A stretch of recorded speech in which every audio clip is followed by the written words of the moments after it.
France's economy continued to slump in April, with activity down almost a third compared to normal. But new figures from the French central bank showed a slight improvement on the month of March. For more, let's go to our business editor, Stephen Carroll. Stephen, is this good news or bad news then?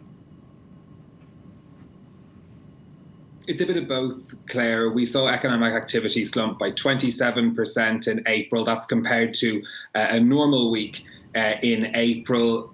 Still a huge indication of the damage to the economy from the lockdown measures that have been underway. But when you compare it to March, the figures are a slight improvement. The slump in activity for a week in March was estimated at 32%. So a slight improvement, and that trend pans out across services and manufacturing industries as well. It's still a huge slump in activity in both months, but a slight improvement in April, showing that some companies were able to do some of their work, or at least get back to some sort of business in April as the lockdown measures continued. Now, the governor of the French central bank has said that the 2-month lockdown will knock 6 points off France's GDP, but he said that won't be the only damage done to the economy this year, and that tallies with what the French government is expecting, an 8% contraction in GDP this year. The difficulty is going to be restarting many sectors of the economy. We know that, for example, bars, restaurants and hotels still aren't open, even though some measures have been lifted, and getting all of those businesses back to work will be key to restoring economic activity.